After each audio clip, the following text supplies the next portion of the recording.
What's up, everybody? I'm Nick. And I'm Colin. And we are Still Bussin'. Welcome back to the show, guys. We're so happy to have you here. Still Bussin'. This is a show all about how even though sometimes life may not give you the best cards, the best hand, you can always find a reason to keep moving forward, to keep learning, to keep it bussin'. And if you don't know what the word bussin' means, it means it's good. It's good. It's cruising. It's a mantra to keep life flowing forward. So you can kind of say like, life's good, life's bussin'. So that's Still Bussin' if you're just joining us here. And on today's episode, we're talking about why sometimes not saying you're sorry can still be bussin'. So Colin, what do you think of that idea? The idea of not saying sorry sometimes. It's funny because it's the opposite of what everyone thinks that should be said. Always say sorry, I'll apologize. But I think one thing that we're touching on and is a very important differentiation is an apology that is meant and an apology that is an auto response that you're just saying, sorry, and I think that the apology that is meant and sincere and genuine and has purpose, that is an incredibly important piece of the puzzle, but that is not what we're referencing. Yeah, totally. So the idea of saying sorry, of course, is super important. It's something that maybe it's a skill that some people don't even develop in their entire lives. Some people live their whole lives never being able to say sorry for genuine mistakes, for things that they've done to people that have hurt them, or ways they've let people down. Their ego is so strong. I'm definitely guilty of this, especially in my younger years, always still working on it, right? Because apologies are hard. They're not comfortable sometimes, and they require you to be genuine and vulnerable. But saying you're sorry is very important. One, to help you be a respected and respectable person, right? You're not too pompous, too high and mighty to where you can do no wrong. You have the self-awareness to realize there's a world in which you've let someone else down, you've hurt someone, and you need to take ownership, right? So the idea of having ownership leads others to respect you. And some of the best leaders, some of the best bosses that I've ever had have sometimes genuinely said, "Oh, sorry, we didn't do that. I really apologize for this." And I think it's a muscle you got to learn how to use if you're not used to apologizing. But you don't want to overuse it, right? Where it's not necessarily needed. Totally. And you mentioned something a moment ago about that you can create those connections and that respect with someone. I think there's also such a value too that people don't realize, which is if you're apologizing from the heart, genuinely, because you've done something wrong. And I'll use an example that came to mind when you were talking on it. I'm not a smart guy. So occasionally I'll do something that upsets my wife. Very occasionally. Like, we have a really good, healthy relationship. We communicate a lot, but every once in a while I'll do something just so boneheaded and she'll be like, dude, you like, that bothered me. And nothing bothers her. So that's a very scary thing when she says that. But there's a difference between apologizing to make her feel better, because I think that's what she needs to say or she needs to hear, and apologizing to let her know, not only do I acknowledge that what I did was incorrect and I've hurt her feelings, I am with her in her hurt, right? There's a big difference between apologizing because I should and apologizing because, like, you and I are in this together, whether it's me and her, a coworker, you and I, someone I'm surfing with. If I drop in on someone and I'm, hey man, I'm so sorry about that. Again, when I reference my wife, that's the highest level, but even all the way down to, like, if I'm out in a crowded lineup, I'm saying, I'm not that guy. We're going to show each other respect. Right. We're going to trade waves. Like, on the lowest level, you and I are here together and we're experiencing this together, and I've ruined or at least temporarily damaged the experience we're both having, and let me settle that out. I never even thought of it from a togetherness perspective, but it is true. It's kind of a way of saying, listen, I'm no better than you here. Yeah. This is life as a give and take kind of a thing. Yeah. And oops, I made a whoopsie. Sorry. Yeah. So what that led me to think about is the idea of, like, intent versus impact. And this is something that I learned in therapy. And also from my very close, near and dear girlfriend, who is a wonderful therapist. So she'll help me and basically explain to me, there's intent and there's impact, right? You may not even intend to hurt someone's feeling or intend to screw something up, but the way that you say something is just as important, if not more important, than what you actually say. So it's you could be impacting somebody terribly and not even know why, and I didn't intend to hurt you, like. And if you come from it that angle of like, well, I wasn't intending to hurt you, so sorry you were hurt. Yeah. That's never going to resonate well.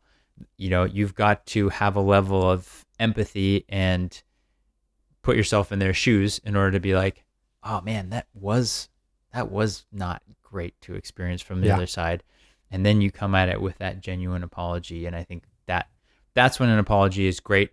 And it's great for being respectful, but it's also great for your internal conscience. Yes. It's good. You know what I mean? It's like a weight off of your chest, makes you feel like you respect yourself enough to realize you're in life with other people, and you're not up here, you're here with everybody, and everybody makes mistakes, and everybody's human.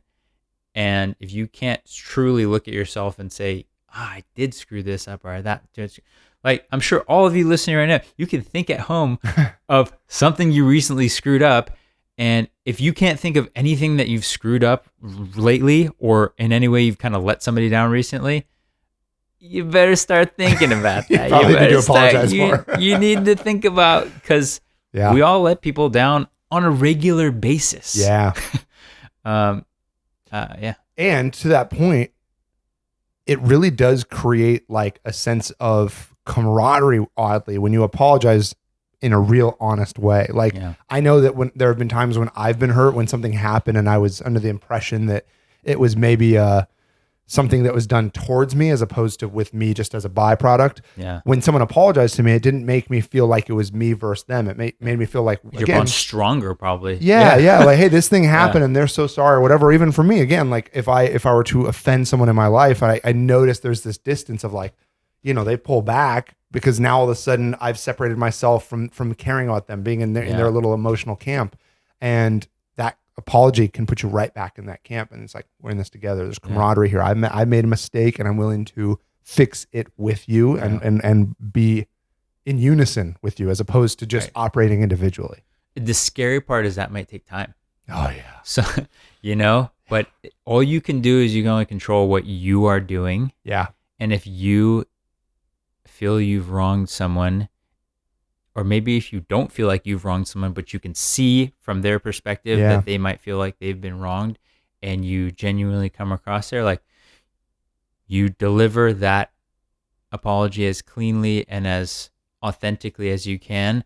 And you may have to hold your breath for a day or two or a week or maybe forever, but that's part of keeping your mind clean and keeping your mind healthy, is creating that closure, healing those wounds. And the right people, assuming you don't let them down too many times, right? Like, sometimes people are like, all right, that's it, 14th time's the charm, this relationship is done. But most of the time, the meaningful people and the meaningful relationships in life, they'll eventually be receptive to that. And if not, then you at least took the high road. You did the best thing you could. You genuinely expressed your regret for the situation, and you tried to mend what you could. 100%. And then there is the inverse of this, which is what we were talking about, which is when you go to apologize and you didn't do anything wrong and you have no reason to apologize, and it's an auto response. And oddly, the connection, now that we're talking about it between those two, is much stronger than I realized, because now that we've dissected what a proper apology really means and is and does, those auto, I didn't hold the door for you. Sorry. Sorry. Sorry, I didn't attach this in this email. Sorry, I'm late in getting back to you. Sorry, It's bullshit. Yeah. It's completely disingenuous. It's completely unnecessary. And I know you had something you had a great subject you wanted to speak on this, but I wanted to just say off the top of my head It's fine, dude. Steal my thunder. I'm the one that takes the notes here, and then you just we brief before these episodes on what we're going to talk about, and then I give him the bullet points, and then he comes through and he takes my bullet points. I know. I'm sorry. I freestyled into one of your bullet points. They're your bullet points. No, but there's something that is important about those subtle apologies in connection to the earnest ones, which is when you are saying sorry genuinely. And like you said, some people can never say it.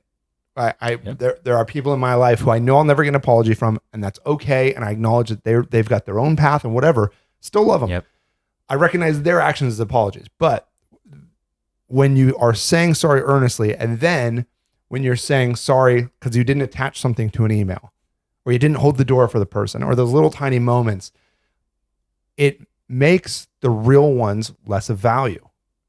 You know, you're just saying it because you thought you were supposed to. And then if I go, I am so sorry I screwed that up, they're thinking, yeah, you said the same thing about the not ordering the right door stopper for the office. You're like, oh, okay, okay. Yeah. Sorry, I got the rubber one. Oops. Yeah. We wanted the other kind. Yeah. Oh, do we need to order brown? I'm so sorry. I ordered navy. And you're like, it's not important. Yeah. Yeah, 100%. That leads to lower status, lower respect. Yeah. And so if you're younger and you're maybe just starting out in a workplace, starting out in school, starting with colleagues, professionals, maybe you're interning somewhere.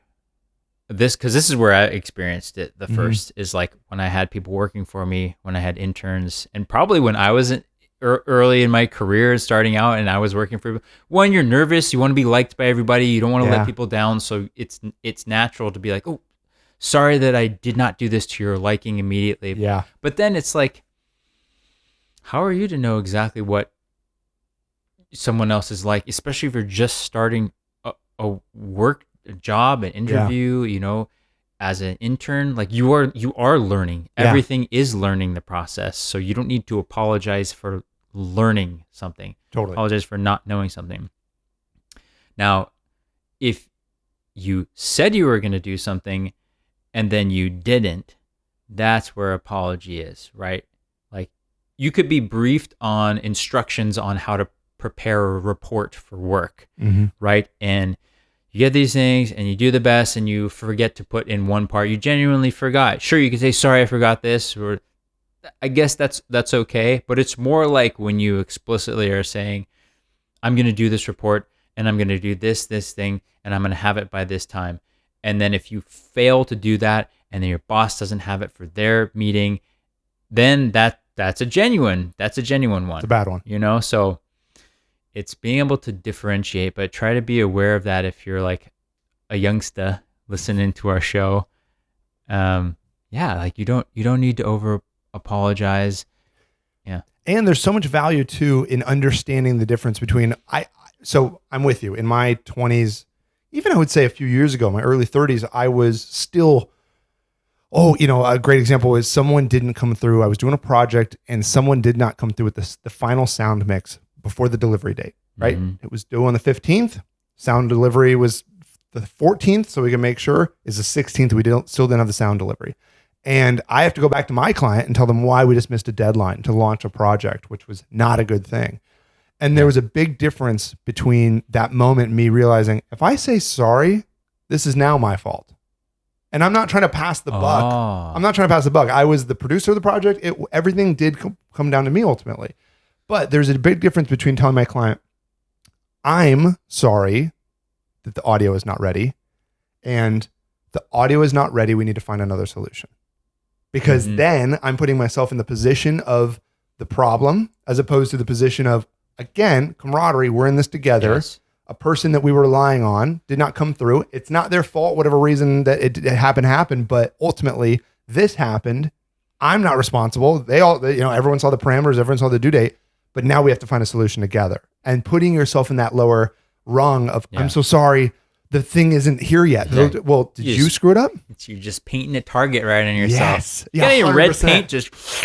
Yeah. It's not even you. Yeah. As opposed to differentiating, I did nothing to create this. Yeah. I actually did everything I could and someone else let both of us down. And again, we're not blaming them. We're merely saying we're in this together and moving forward. Yeah. That was a big change And for then me. you never hire that person again. Yes. Haven't hired them since. So if you're wondering, Colin does a lot of like production and film and TV and all kinds of entertainment. So that's what when he talks about mixes for this and, you know, different studios.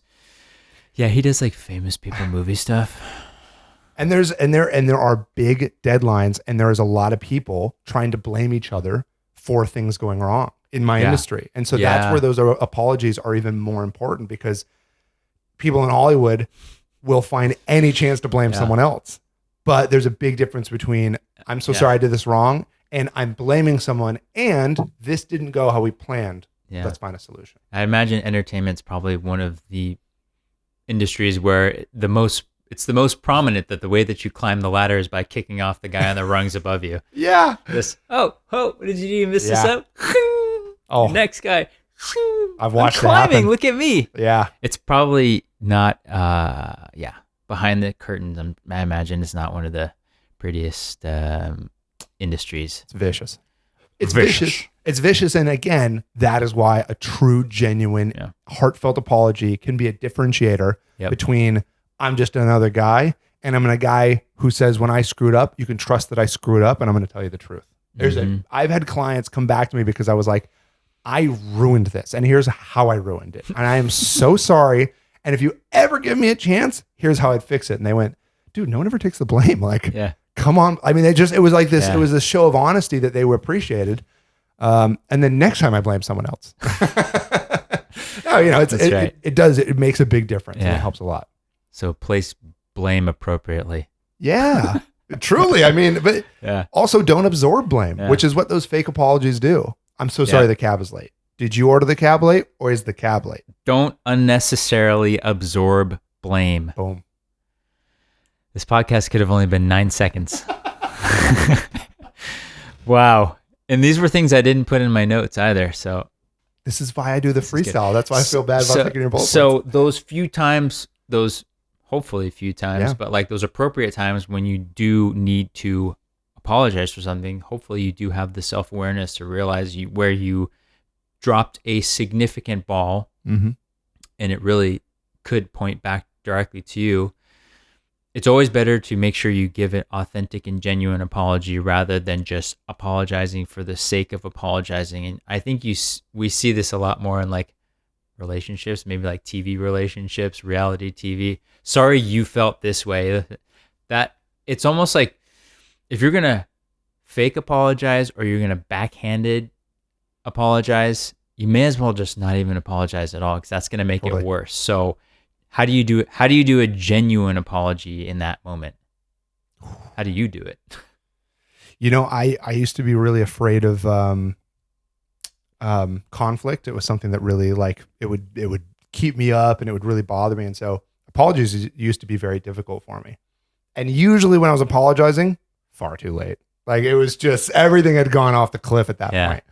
So one thing that I made a real conscious effort of maybe 7-ish years ago was I just started being like, if I even think that there's a problem, I'm going to go to that person and apologize directly about that problem and just say why I think it might be a problem. Mm-hmm. And sometimes it's very obvious, you know, again, like, I promised my wife we would watch this movie Saturday night. And again, I steamroller and we're watching The Mandalorian or whatever, you know what I mean? It's whatever. But then that is a very easy one. Hey, I told you that I would, you know, I've been controlling the remote a lot lately. Yeah.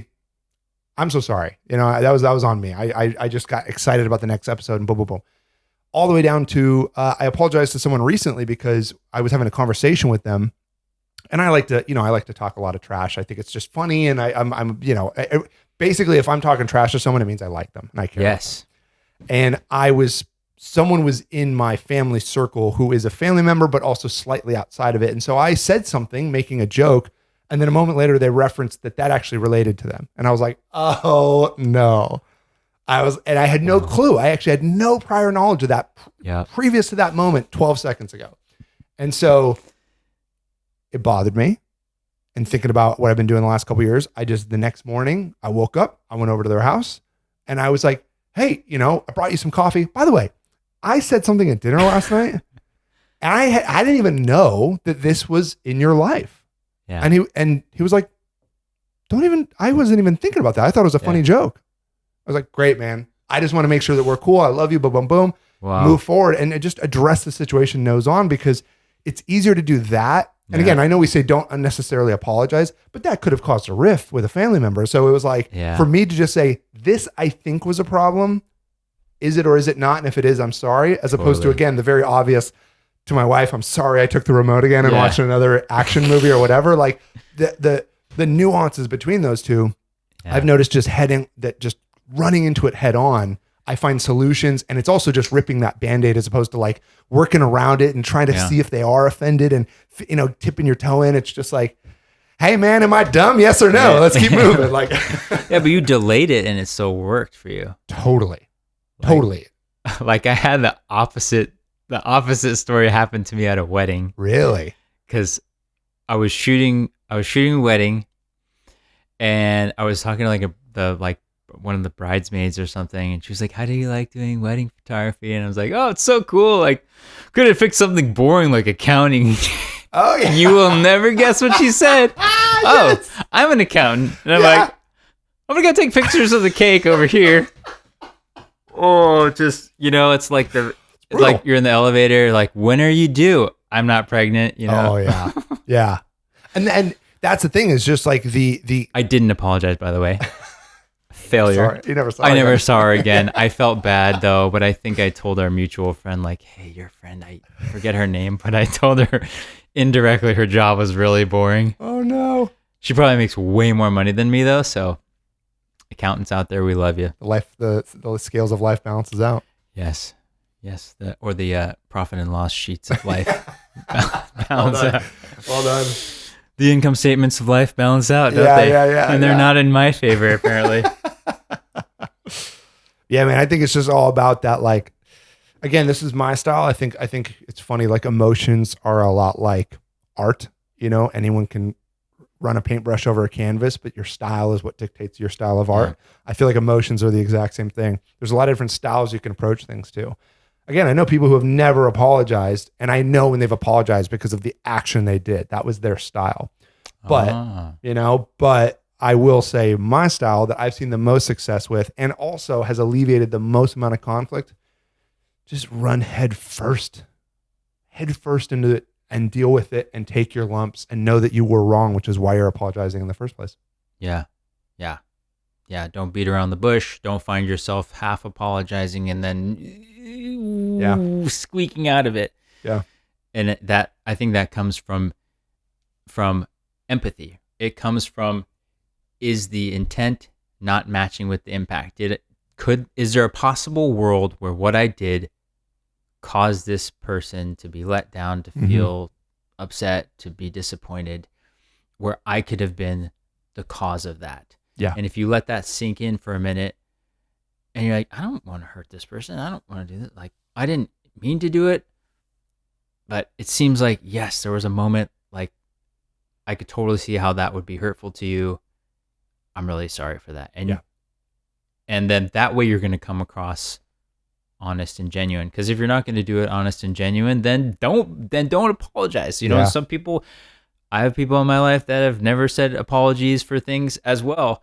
And it's okay. I mean, I guess you kind of get used to their style. Maybe their style is they move forward and they treat you nicer on certain things. And it's up to you how much crap you want to take from people, right? Yeah. Like some people in your life, like, that's the dynamic and you're okay with that. And you've maybe calloused yourself to be like, oh, I guess I don't need the I'm sorry words from this person. It's all good. We've mended it. We're moving forward.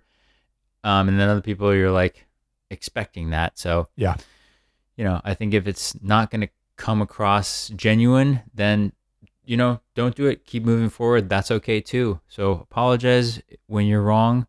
Don't over apologize, and or don't apologize at all. The choice is absolutely yours, but hopefully we've shed some light on our experience with apologies and when they're warranted and when they're not, and that they are indeed still bussin'. Is that about it? That was great. Cool. All right. Well, we'll see you guys on the next episode. Thanks for being here. Peace. Oh.